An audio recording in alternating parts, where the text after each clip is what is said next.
Es ingeniero nuclear, porque vamos a hablar un poquitito del reactor fundido de Chernobyl. Aníbal, ¿cómo estás? Buen día, un placer. Buen día, Pablo, buen día, Agostina, y buen día a toda la audiencia de San Luis. Un placer, gracias por este ratito, Aníbal. Bueno, vamos a charlar un poquitito porque la información que aparece por las últimas horas, por estas horas, es que si bien dice que los científicos no tienen una explicación aún lógica, pero bueno, han aparecido algunos avances de que muestra a esta hora o por estas fechas alguna actividad peligrosa. Más allá de la radiación, ¿cuál es esta actividad peligrosa, Aníbal? Bueno, hay notas que de vez en cuando salen cuando se detectan algunos incrementos en los niveles de radiación de ese reactor. Bien. Esas notas, que son periódicas, aparecen aproximadamente cada 2 años. Sí. El accidente ocurrió en el 86, en 1986, así que ya son 35 años, ¿no? Del accidente. En abril de este año se cumplieron 35 años del accidente nuclear de Chernobyl en la ex Unión Soviética, que después, si querés, contamos un poquito cómo fue. Por favor. Pero lo que pasa ahora es que de vez en cuando, por causa de incendios el año antepasado en la zona de Chernobyl, en la zona de Rusia, toda Rusia, se estaba quemando grandes extensiones en Rusia, y en Ucrania también, y en la zona de Chernobyl hubo un incendio muy importante, y como durante el accidente del 86 se desparramó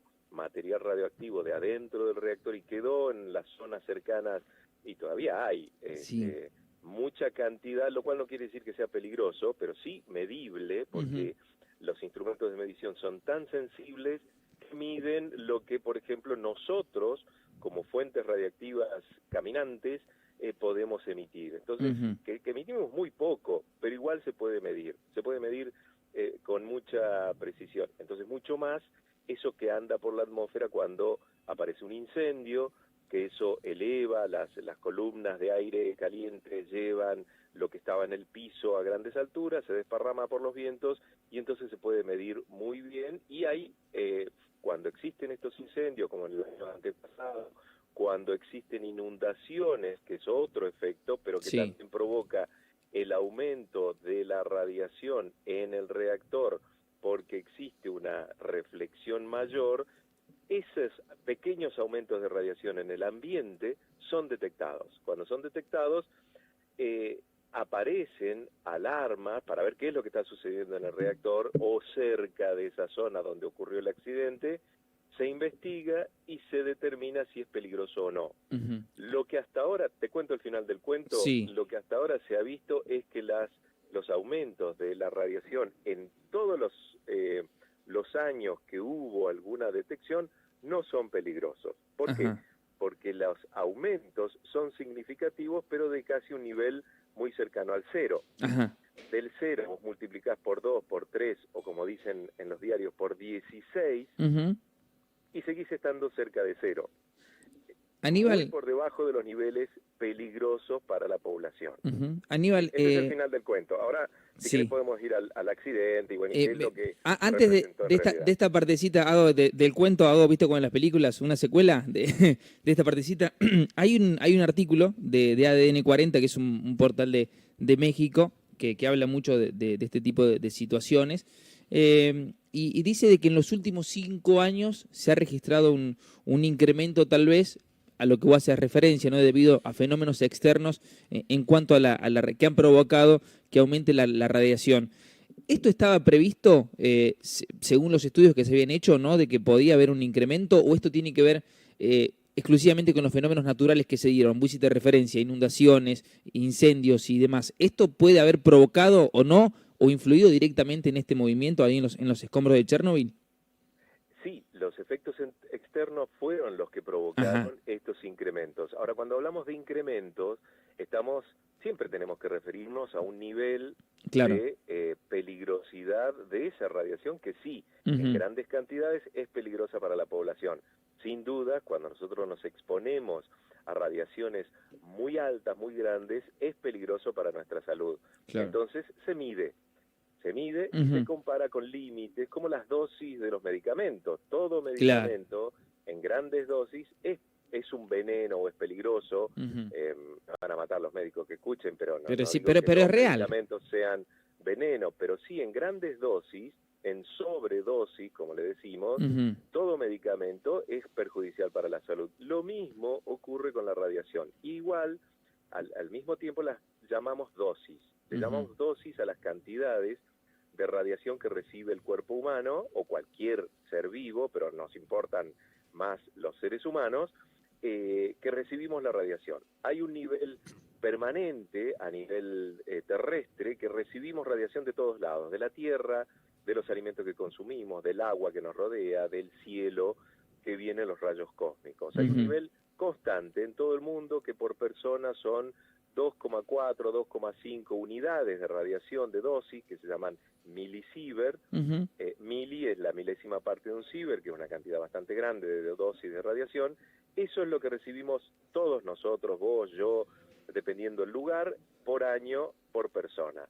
Contra eso es la comparación. Entonces, más que eso, ojo, atención, algo pasó. Menos que eso, no pasa nada porque es lo que recibimos habitualmente. Lo que se hace en cada manipulación de material radioactivo es justamente compararlo contra eso y evitar que sea siquiera cercano a ese nivel normal de radiación que recibimos por vivir, por estar en este mundo, que tampoco es necesario aumentarlo sin necesidad. Como cualquier uso médico, no te van no te van a dejar que vos tomes pastillas, que te automediques sin necesidad. Mejor no, o consultar con el médico. Lo mismo acá.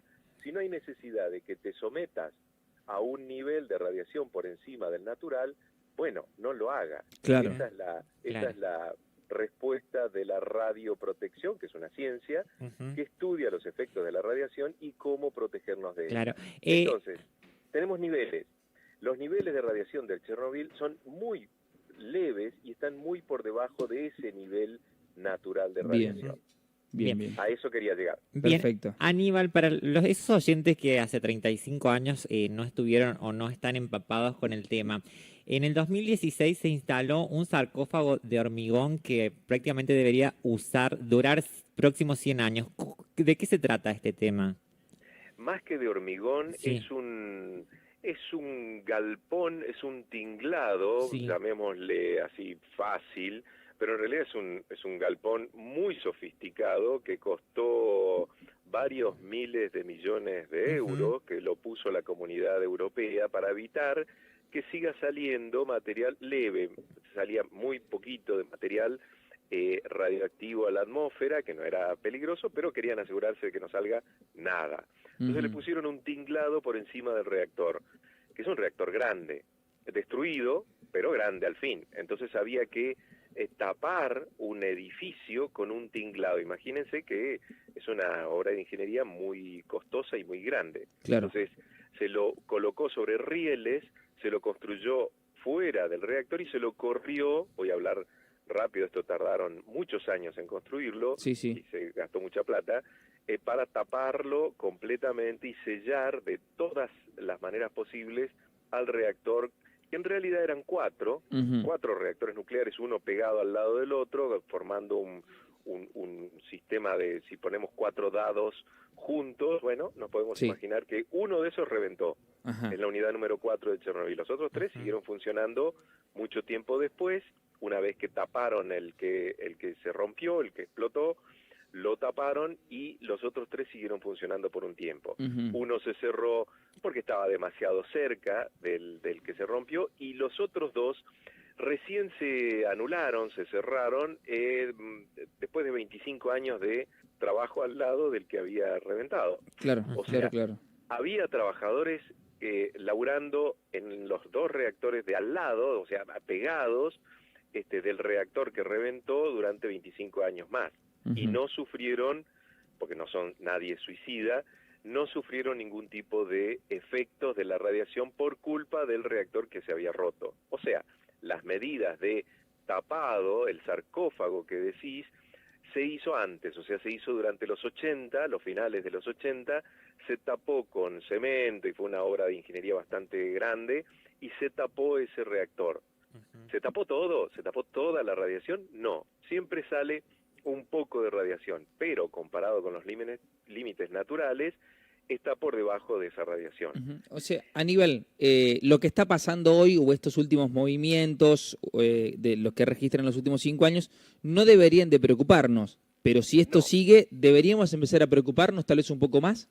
No, tampoco, porque el reactor está totalmente controlado. Apagado, pero no hablamos de los efectos reales del incendio. Claro. O sea, los incendios, que los vivimos acá, no hace falta irse muy lejos, pero ustedes ahí tienen aquí tierras límite con Córdoba la pasamos muy mal nosotros aquí en cuanto a incendios. Lo sabemos, todo el país lo sabe, y yo vivo en Bariloche, los incendios También. en la Patagonia son muy graves, los incendios son graves de por sí. Ahora, si afectan además a un poblado o a una fábrica, como lo es una central nuclear, las medidas son mucho más vigorosas para defender a esa instalación de los fuegos. Y eso es lo que pasa en toda instalación nuclear. Se presuponen todo tipo de catástrofes, inundaciones, tornados, qué sé yo, los tornados en el centro de Estados Unidos, los tifones en el sureste asiático, qué sé yo, todas las tormentas y problemas meteorológicos que se nos ocurra, los reactores nucleares están preparados para eso. Aníbal, de alguna manera, primero paran, como los terremotos de Japón, que pararon los reactores, funcionaron muy bien ante el terremoto, y luego vino el tsunami, que es la ola gigantesca que tapó gran parte de la costa noreste de Japón e inundó y mató mucha gente. El agua del tsunami, sin embargo, el reactor de Japón no mató a nadie. Aníbal, hablando al final de la película, ¿no? Claro, en un momento, si mal no recuerdo, se hicieron estudios para analizar lo que podían haber sido partículas de polvo, partículas de tierra después de algunos vientos y de algún tiempo, para ver si llevaban o no radiación, principalmente en zonas cercanas. ¿Esto puede ser un condicionante? Me parece casi imposible, ¿no? Pero por allí no quiero dejar de consultártelo. No sé, después de las inundaciones, del viento y demás, que las partículas de tierra que estén allí o de polvo se dispersen en lugares cercanos y generaron una mayor radiación en lugares cercanos. ¿Es en Chernobyl? Sí. Preguntando en Chernobyl. Sí, y eso pasó. Claro. Pasó con los incendios. Fíjense, en el 2000, me parece que fue en el 2019, que hubo un incendio grande en Chernobyl, en la zona de Chernobyl. O sea, Chernobyl es un pueblito chiquito y eran grandes extensiones que se estaban quemando. Por supuesto hubo daños por el incendio, muerte de animales y qué sé yo, y además un efecto extra fue la salida, o cómo se puede decir, el humo a través de las columnas térmicas que provoca cualquier incendio, lleva para arriba a la atmósfera lo que hay en el suelo, ¿no? Claro. Es lógico cuando conocemos lo que pasa en algún incendio. El suelo tenía partículas radiactivas del accidente de Chernobyl, y eso fue a la atmósfera. Y eso se dispersa porque hay vientos que se lo llevan. Lo mismo que pasó durante el accidente de Chernobyl. Algo curioso es que no se detectó tan rápido en la zona de Chernobyl, y sí se detectó en Polonia. ¿Por qué? Porque estaba cerca, los vientos llevaron en ese momento, los vientos iban hacia Polonia. En Polonia sí había detectores de ambiente, de radiación, empezaron a sonar las alarmas, y luego en Suecia, y creían que el accidente fue cerca. O sea, la cantidad de radiación que viajó por el aire fue tal que fue descubierta por los detectores en otros países. Claro, la línea del viento que se llevó todo el material radiactivo. Sin llegar a esas cantidades enormes de radiación que viajaron por toda Europa, en cualquier incendio pasa lo mismo, pero en cantidades muy pequeñas. Claro. Pero no tan pequeñas como para no ser detectadas. De vuelta, los detectores de radiación son muy sensibles, sumamente sensibles, y detectan cualquier aumento de radiación en la atmósfera. Bien. Nos tenemos que preguntar, ¿es peligroso? No, no es peligroso. Claro. Pero sí hay que ver qué pasó. Hay que estar alertas, al menos alertas. Y hay todo un sistema mundial, después de lo de Chernobyl, bueno, en Fukushima funcionó muy bien el sistema de alerta mundial. Casualmente, está diseñado por un sistema de las Naciones Unidas para detectar explosiones atómicas, ¿sí? Ahí mezclamos los dos usos de la energía nuclear, el pacífico de los reactores nucleares y el bélico de las explosiones atómicas bélicas, o sea, las bombas. Sí, se entiende. Se creó todo un sistema por una asociación internacional en contra de las explosiones atómicas de detección de sismos, de radioactividad en el mar, de radioactividad en el aire, que detecta pequeñas variaciones de radiación en el aire. Y esos detectores funcionaron muy bien en Fukushima, tal que decían para dónde iba la pluma de radiación, y bueno, se pudo saber mucho mejor cómo funcionó ese accidente, cómo mitigarlo, qué poblaciones mover, claro, ¿no? hacia dónde movilizar, claro. y qué poblaciones no, porque movilizar una población dentro de un terremoto y luego un tsunami hubiera provocado también problemas a la población. Así que todo ese sistema internacional de detección de radiación, por más mínima que sea, funciona en caso de elevación del nivel de radiación en cualquier lado. Bien, y eso es lo que se está detectando hoy hoy digo, cada vez que aparece con un esto. incendio, una inundación, la inundación lleva agua a lugares donde antes no había, cosa obvia que estoy diciendo, pero en el caso de un reactor nuclear fundido, como el de Chernobyl, las capas de abajo aparecen con agua, y eso es un reflector de los neutrones que todavía se siguen provocando en ese reactor. Es un reactor que funciona, está apagado, pero que con el agua aparece una especie de reflexión de esa radiación. Y eso es lo que se nota. Bien. Y Aníbal. son los aumentos que aparecen, pero que no son problemáticos. Claro. Aníbal, queremos agradecerte por este tiempo para con nosotros. Nos quedaríamos obviamente charlando un rato más, pero bueno, los tiempos en radio son tiranos. Te mandamos un abrazo grande. Gracias, Aníbal. Un abrazo y a tu disposición. Un placer, gracias. Chao. El ingeniero Aníbal Blanco charlando con nosotros sobre los últimos acontecimientos en Chernobyl.